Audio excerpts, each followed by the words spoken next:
Hi students, welcome to my channel. మనం గత వీడియోలో 10వ తరగతిలోని ఫస్ట్ లెసన్ ప్రత్యక్ష దైవాలు యొక్క గ్రామర్ పార్ట్ గురించి తెలుసుకున్నాము.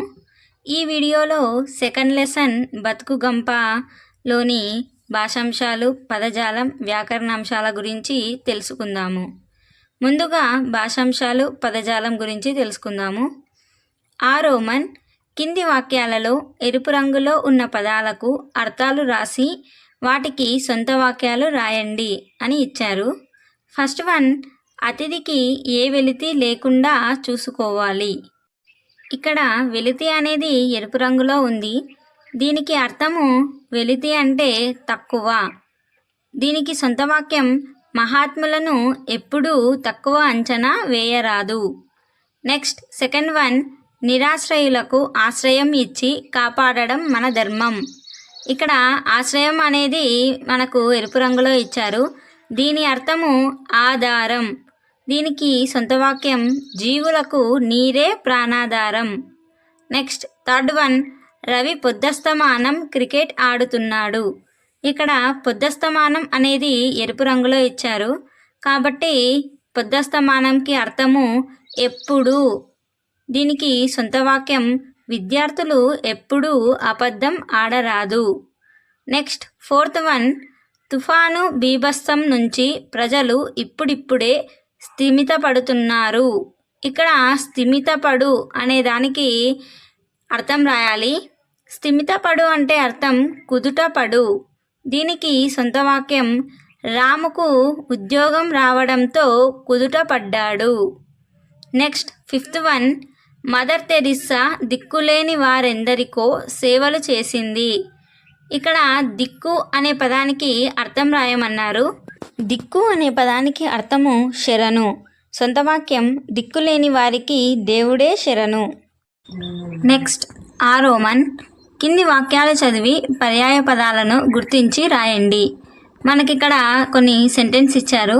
ఆ సెంటెన్స్లో మనం పర్యాయ పదాలను గుర్తుపట్టి రాయాలి. ఫస్ట్ వన్, సంపాదించిన సొమ్మును కొంత దాచిపెట్టడం మంచిది. ధనం అవసరానికి ఉపయోగపడుతుంది. వృద్ధి చేసిన డబ్బుతో ఎన్ని మంచి పనులైనా చేయవచ్చు. ఇక్కడ ఇచ్చిన సెంటెన్స్లో మనకి పర్యాయ పదాలంటే సొమ్ము, ధనం, డబ్బు. నెక్స్ట్ సెకండ్ వన్, జషం నీటిలో జీవిస్తుంది. చేప ముప్పలతో గాలి పీల్చుకుంటుంది. మత్స్యం తోకాడించి దిశను మార్చుకుంటుంది. ఈ సెంటెన్స్లో మనకు పర్యాయ పదాలు జషం, చేప, మత్స్యం. నెక్స్ట్ థర్డ్ వన్, దేహం అలసిపోయేలా కట్టేస్తే ఒళ్ళంతా చెమట పట్టి శరీరం మలినం పోతుంది. దీనిలో పర్యాయ పదాలు దేహం, ఒళ్ళు, శరీరం. నెక్స్ట్ ఫోర్త్ వన్, ప్రభాత వేళ పల్లె మేల్కొంటుంది. ఉదయాన్నే రైతులు పనులకు సిద్ధమయ్యారు. పొద్దుట పూట పొలాలకు వెళ్ళి పనులు చేయసాగారు. ఈ సెంటెన్స్లో మనకి పర్యాయ పదాలు ప్రభాతం, ఉదయం, ప్రొద్దుట పూట. నెక్స్ట్ ఈ రోమన్ కింది పదాలు చదివి వాటికి సరిపోయే నానార్థాలతో జతపరచండి. ఫస్ట్ వన్, బతుకు. మనకు పక్కన కొన్ని ఆప్షన్స్ ఇచ్చారు, ఆ, ఈ అని. వీటిలో బతుకుకి ఏవి నానార్థాలో ఆ ఆప్షన్ని మనము అక్కడ జతపరచాల్సి ఉంటుంది. ఇక్కడ మనకు బతుకుకి నానార్థము జీవనం, స్థితి, జరుగుబాటు. నెక్స్ట్ సెకండ్ వన్, సంతానం. సంతానంకి నానార్థము బిడ్డ, ఒక కల్పవృక్షం, కులం అంటే ఆప్షన్ ఈ. నెక్స్ట్ థర్డ్ వన్, సంసారం. సంసారంకి ఆన్సర్ ఆప్షన్ ఆ, కాపురం, కుటుంబం, పుట్టుక. నెక్స్ట్ ఈ రోమన్ కింది ప్రకృతి పదాలకు సరైన వికృతి పదాలను వెతికి రాయండి అని ఇచ్చారు. మనకు ఇక్కడ ప్రకృతులు ఇచ్చారు. మనం వికృతులను పైన ఇచ్చిన వాటిలో వెతికి ప్రకృతి దగ్గర సరి అయిన వికృతి పదంను రాయాలి. ఫస్ట్ వన్, ముఖం. ముఖంకి వికృతి పదం వచ్చేసి మోము. సెకండ్ వన్, పంక్తి. పంక్తికి వికృతి పదం బంతి. థర్డ్ వన్ కష్టం. కష్టంకి వికృతి పదము కస్తి. నెక్స్ట్ ఫోర్త్ వన్ మూర్ఖుడు. మూర్ఖుడికి వికృతి పదము మొరకు. ఫిఫ్త్ వన్ సుఖము. సుఖముకి వికృతి పదము సుగము. నెక్స్ట్ రాత్రి. రాత్రికి వికృతి పదము రాతిరి. నెక్స్ట్ రోమన్ కింది జాతీయాలను వివరించి రాయండి. ఇక్కడ మనకు కింద 2 జాతీయాలను ఇచ్చారు. వాటిని ఏ సందర్భంలో ఉపయోగిస్తామో వివరించి రాయాలి. ఫస్ట్ వన్ వీధి పాలు చేయు అంటే నాశనం చేసే పరిస్థితిని వివరించే సందర్భంలో వీధి పాలు చేయు అనే జాతీయాన్ని ఉపయోగిస్తారు. సెకండ్ వన్ ఊపిరి పీల్చుకొను నిశ్చింతంగా ఉన్నారని చెప్తూ వివరించే సందర్భంలో ఊపిరి పీల్చుకొను అనే జాతీయాన్ని ఉపయోగిస్తారు. నెక్స్ట్ వాక్యార్థాంశాలు, సందులు, సమాసాలు. ఆ రోమన్ కింది పదాలను విడదీసి సంధి పేరు రాయండి. ఫస్ట్ వన్ పుణ్యాత్ముడు. ఈ సంధిని విడదీస్తే పుణ్య ప్లస్ ఆత్ముడు అవుతుంది. ఇది సవర్ణ దీర్ఘ సంధి. సవర్ణ దీర్ఘ సంధి సూత్రం ఏమి అంటే ఆ ఈ ఊ రులకు సవర్ణములైన అచ్చులు పరమైనప్పుడు వాటి దీర్ఘములు ఏకాదేశంగా వస్తాయి. ఇది సవర్ణ దీర్ఘ సంధి సూత్రం. బాగా ఇక్కడ అబ్జర్వ్ చేస్తే పుణ్య అనే దగ్గర ఆ అనే స్వరం వస్తుంది. ప్లస్ రైట్ సైడ్ మొదటి లెటర్ ఆ ఉంది. ఇక్కడ స్వరం కూడా పుణ్యాలో ఆ వచ్చింది. ఆకు ఆ పరమైంది కాబట్టి ఇక్కడ పుణ్యాత్ముడు అంటే నాకు దీర్ఘం వచ్చింది కాబట్టి ఇది సవర్ణ దీర్ఘ సంధి. నెక్స్ట్ సెకండ్ వన్ విషయమంతా. ఈ విషయమంతా అనే పదాన్ని విడదీస్తే విషయము ప్లస్ అంతా. ఇది ఉత్వసంధి. మనకి ఉత్వసంధి సూత్రము ఉత్తునకు అచ్చుపరమైనప్పుడు సంధి నిత్యం. అంటే ఇక్కడ బాగా చూడండి, విషయము అనే పదములో లాస్ట్ చివరి అక్షరము మూ దగ్గర వు అనే స్వరము వస్తుంది. ప్లస్ రైట్ సైడు ఆ అనే అక్షరం ఉంది. ఊ అనే స్వరంకి ఆ అనే అక్షరము తోడైంది కాబట్టి ఇది విషయమంతాగా మారింది. కావున ఇది ఉత్వసంధి. నెక్స్ట్ థర్డ్ వన్ ఇంకెవరికి. దీనిని విడదీసి రాస్తే ఇంకా ప్లస్ ఎవరికి. ఇది అత్వసంధి. అత్వసంధి సూత్రము అత్తునకు అచ్చు పరంబగునప్పుడు సంధి బహుళము. అంటే ఆకు ఏదైనా కానీ అచ్చుపరమైతే అది అత్వసంధి. నెక్స్ట్ ఫోర్త్ వన్ ఉన్నదేదో. ఈ పదాన్ని విడదీస్తే ఉన్నది ప్లస్ ఏదో. ఇది ఇత్వసంధి. ఇక్కడ బాగా అబ్జర్వ్ చేస్తే ఉన్నది అని పలికేటప్పుడు చివరిలో ఈ అనే స్వరం వస్తుంది. ప్లస్ ఏదోలో మొదటి అక్షరం ఏ. అంటే ఈకి ఏ అనే అచ్చుపరమైంది కాబట్టి ఇది ఇత్వసంధి. ఇత్వసంధి సూత్రము ఇత్తునకు అచ్చుపరంబగునప్పుడు సంధి వైకల్పికం అగును. నెక్స్ట్ ఆ రోమన్ కింది పదాలు కలిపి సంధి పేరు రాయండి. ఫస్ట్ వన్ పోదాము ప్లస్ అనుకుంటే. మనకి ఇక్కడ సంధి విడదీసి ఇచ్చారు, మనం కలిపి రాసి సంధి పేరు రాయాలి. పోదాము ప్లస్ అనుకుంటే దానిని కలిపి రాస్తే పోదామనుకుంటే అని వస్తుంది. ఇది ఉత్వసంధి. మనం పైన రోమన్లో ఉత్వసంధి గురించి చెప్పుకున్నాము. నెక్స్ట్ సెకండ్ వన్ స్నానము ప్లస్ లు. దీనిని కలిపి రాస్తే స్నానాలు అని అవుతుంది. ఇది లులనల సంధి. నెక్స్ట్ థర్డ్ వన్ ఏమీ ప్లస్ అయినది. దీనిని కలిపి రాస్తే ఏమైనది అనేది వస్తుంది. దీని సూత్రము ఇత్వసంధి. నెక్స్ట్ అక్కడ ప్లస్ అక్కడ. దీనిని కలిపి రాస్తే అక్కడక్కడ అవుతుంది. ఇది ఆమ్రేడిత సంధి. నెక్స్ట్ ఫిఫ్త్ వన్ జీవితము ప్లస్ అంతా. దీనిని కలిపి రాస్తే జీవితం అంతా. ఇది ఉత్వసంధి అవుతుంది. నెక్స్ట్ ఈ రోమన్ కింది పదాలకు విగ్రహ వాక్యాలు రాసి సమాసం పేర్లు రాయండి. ఫస్ట్ వన్ 10 రోజులు. దీనికి విగ్రహవాక్యం 10 రోజులు. దీని సమాసం పేరు ద్విగు సమాసం. ఏదైనా కానీ ఒక సంఖ్య వస్తే అది ద్విగు సమాసం అవుతుంది. సెకండ్ వన్ కాళ్ళు చేతులు. దీని విగ్రహవాక్యం కాళ్ళును చేతులను. దీని సమాసం పేరు ద్వంద్వ సమాసం. ద్వంద్వ సమాసంని ఈజీగా ఐడెంటిఫై చేసుకోవచ్చు. నెక్స్ట్ థర్డ్ వన్ తెల్ల ముఖం, తెల్లనైన ముఖం. ఇది విశేషణ పూర్వపద కర్మాధారయ సమాసం. నెక్స్ట్ ఫోర్త్ వన్ అసాధారణం, సాధారణం కానిది. ఇది నన్ తత్పురుష సమాసం. నెక్స్ట్ ఫిఫ్త్ వన్ చిన్న బిడ్డ, చిన్నదైన బిడ్డ. ఇది విశేషణ పూర్వపద కర్మాధారయ సమాసం. మనం వీటన్నింటిలోని పూర్వపదాలను గమనిస్తే అవి అవ్యయాలు అని మనం తెలుసుకోవచ్చు. ఇవి సాధారణంగా యత, అను, ప్రతి, ఆ, స, పరే, అప, సహ, ఉప మొదలైనవి ఉంటాయి. ఇక్కడ పూర్వపదానికి ఎక్కువగా ప్రాధాన్యం ఉంటుంది.